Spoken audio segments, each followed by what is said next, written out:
С 25 марта по 3 апреля 2022 года пройдет перепись населения и жилищного фонда в Кыргызстане. Национальный статистический комитет Кыргызской Республики обеспечит гражданам максимальный комфорт и безопасность.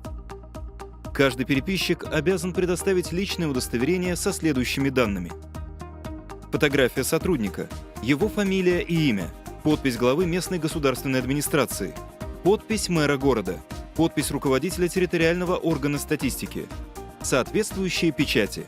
Также удостоверение переписчика будет содержать индивидуальный QR-код. В случае сомнения, его можно просканировать соответствующим приложением с любого мобильного устройства.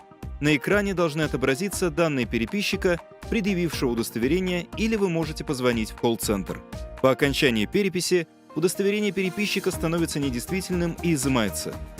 Национальный статистический комитет Кыргызской Республики привлечет к переписи населения около 28 тысяч временного переписного персонала. Давайте поможем государству создать наше будущее. Перепись населения 2022. В Кыргызстане значим каждый.